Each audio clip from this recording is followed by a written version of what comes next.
Once again, most heartily welcome to the official YouTube channel of Sant Kabir Vidyapeeth. Hello dear student, आप सभी कैसे हैं?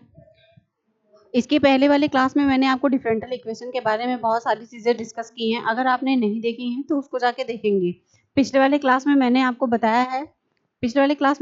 बताया था कि डिफरेंशियल इक्वेशन के पार्ट क्या होते हैं, जो ODE है, PDE है ना, ये सारी चीज़ें। इसमें मैंने आपको ऑर्डर निकालना सिखाया, डिग्री निकालना सिखाया और आपको ये बताया था कि डिफरेंशियल इक्वेशन होता कैसे है। डिफरेंशियल इक्वेशन तब होता है जब उसका 2 टाइम डिफरेंशिएशन किया जाता है। 2 टाइम डिफरेंशिएशन करवाएंगे तब हमारा डिफरेंशियल इक्वेशन हमें मिलता है। और हमने बताया था कि x के फंक्शंस क्या होते हैं, उसमें कांस्टेंट कौन सी चीजें होती हैं। फिर सेकेंड वाली इंट्रोडक्शन के बाद सेकेंड वाली क्लास जो मैंने बताई थी उसमें मैंने आपको बताया था कि लीनियर डिफरेंशियल इक्वेशन और डिफरेंशियल इक्वेशन में डिफरेंट क्या होते हैं। कैसे हम पता करेंगे कि लीनियर डिफरेंशियल इक्वेशन है, कोई फॉर्म दिया रहे, कोई फंक्शन दिया रहे, तो आप उसमें कैसे पता करेंगे कि ये लीनियर डिफरेंशियल इक्वेशन है या डिफरेंशियल इक्वेशन है। तो वो सारी चीजें भी मैंने इसके पिछले वाली क्लास में आपको डिस्कस की हैं।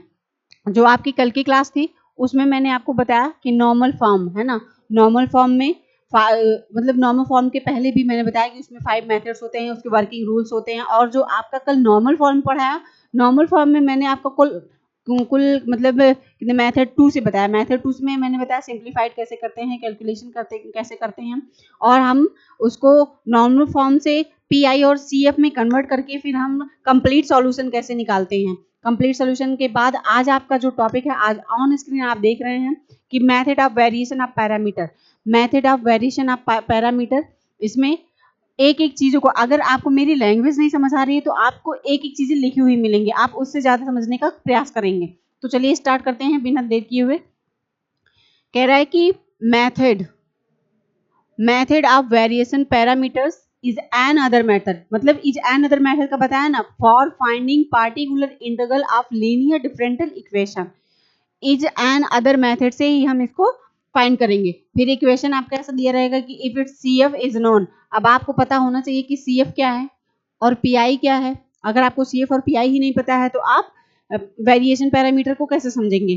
फिर this method is general but we are ourselves to DE of order two only, मतलब जैसे ऑर्डर टू ओनली की फॉर्म में इसी तरह दिया रहता है ना, मैंने आपको बताया था इसी तरह दिया रहता है। ये ऑर्डर आपका 2 हो जाएगा, ऑर्डर 2, ये सारी चीजें। तो ये अगर आप नहीं देखें, फिर से मैं वही बात कहूंगी, अगर आप पिछले की वीडियो नहीं देखें तो ये आपको बिल्कुल समझ नहीं आएगा, बिल्कुल भी पहले आपको पढ़ने वाला नहीं है। और मैंने आपको बताया कि डी क्या होता है, 2 टाइम डिफरेंशिएशन होता है। तो ये सारी चीजें, ये सारी बातें हमारी आपसे हो गई। अब हम देखेंगे कि इसको जनरल फॉर्म में कैसे चेंज करते हैं ना, जनरल फॉर्म में चेंज करके इसको कैसे हम निकालते हैं।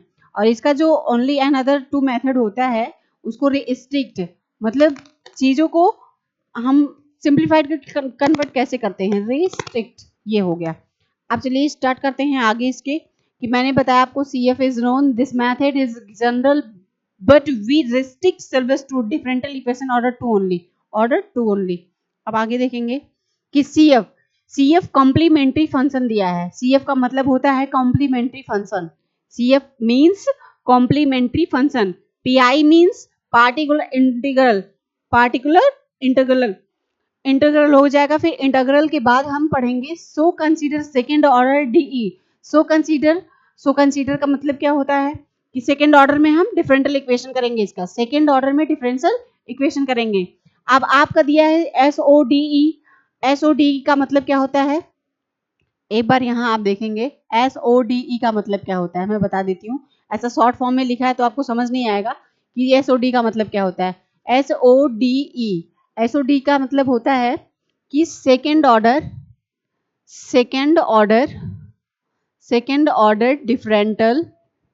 Differential equation. Second order differential equation, ये SODE का मतलब दिया है। सेकेंड ऑर्डर डिफरेंशियल इक्वेशन आपको इसी फॉर्म में ऐसा दिया रहेगा, इसी स्टैंडर्ड फॉर्म, ये स्टैंडर्ड फॉर्म कहलाता है आपका। ये जो ऐसे बना हुआ है ना, ये आपका स्टैंडर्ड फॉर्म कहलाता है।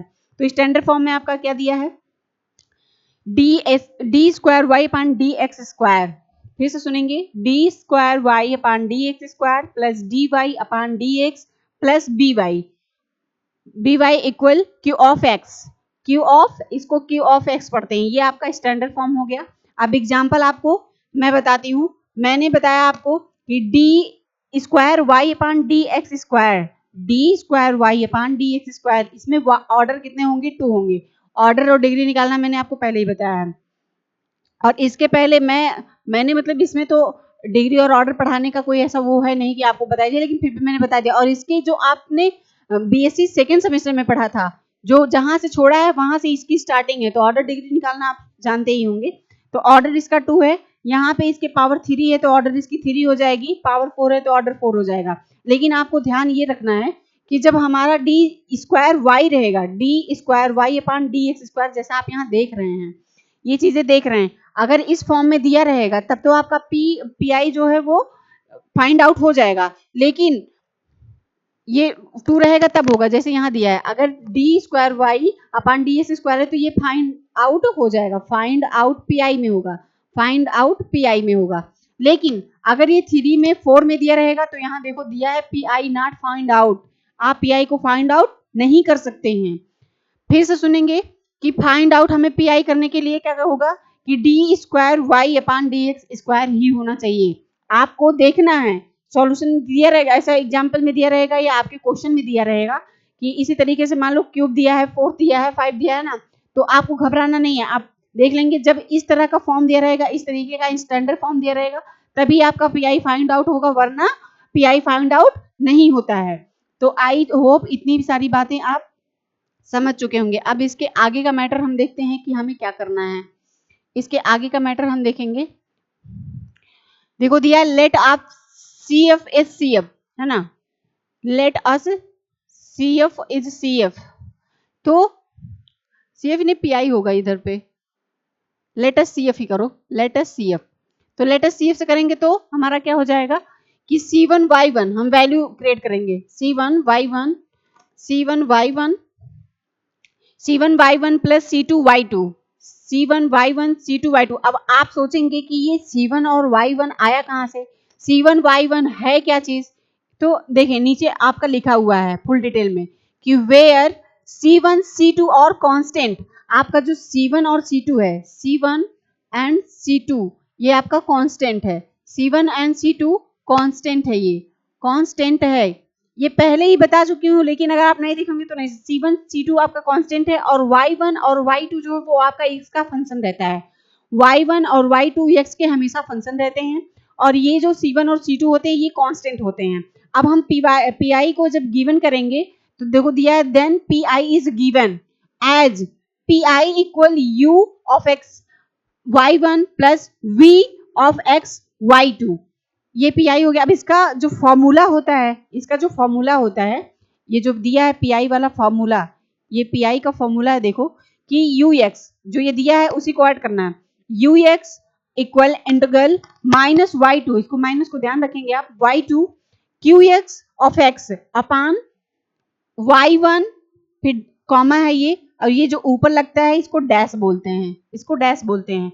तो Y two minus Y two Y one dash, पहले y2 पे डैश लगेगा फिर y1 पे डैश लगेगा, इस बात का आप ध्यान रखेंगे। पहले यहाँ पे y2 पे डैश लगा है, फिर y1 पे डैश लगा है, फिर इंटू dx हो जाएगा। अब equal v of x equal integral y1 q of x upon y1 y2 dash minus y2 y1 dash into dx, into ये dx बीच में रहेगा, dx ये हो जाएगा। अब हम इसका कंप्लीट सोल्यूशन देखो निकालते हैं। कंप्लीट सोल्यूशन में हमारा क्या आता है कि जनरल सोल्यूशन रख के हमें कंप्लीट सोल्यूशन कब मिलेगा, जब हम CF और PI को ऐड करेंगे।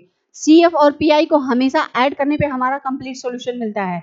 तो y equal CF plus PI, y equal CF plus PI, दोनों की वैल्यू को ऐड कर देंगे, दोनों की वैल्यू क्या होगी, दोनों की वैल्यू ऐड होगी, वैल्यू ऐड होगी, दोनों को हम ऐड करेंगे और हमारा दिस सोल्यूशन आर कंप्लीट, दोनों का सोल्यूशन हमें मिल जाएगा, दोनों का क्या होगा, सोल्यूशन हमें मिल जाएगा।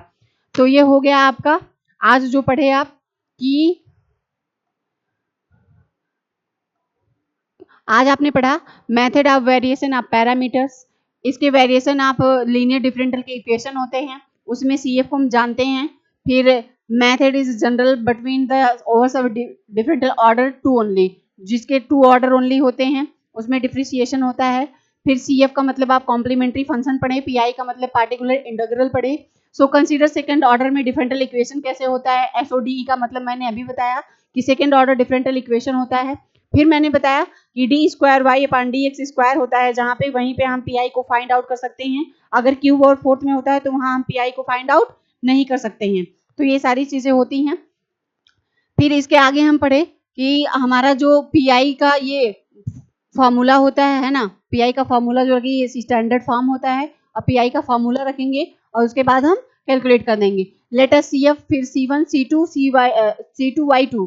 C1 C2 हमारा कांस्टेंट होता है, मैंने बताया कि C1 C2 कांस्टेंट होते हैं, और हमारा जो Y1 और Y2 होते हैं वो फंक्शन x के क्या होते हैं, हाँ फॉर्म होते हैं, उसके फंक्शन x के फॉर्म होते हैं या x के फंक्शन होते हैं, ऐसा भी कह सकते हैं।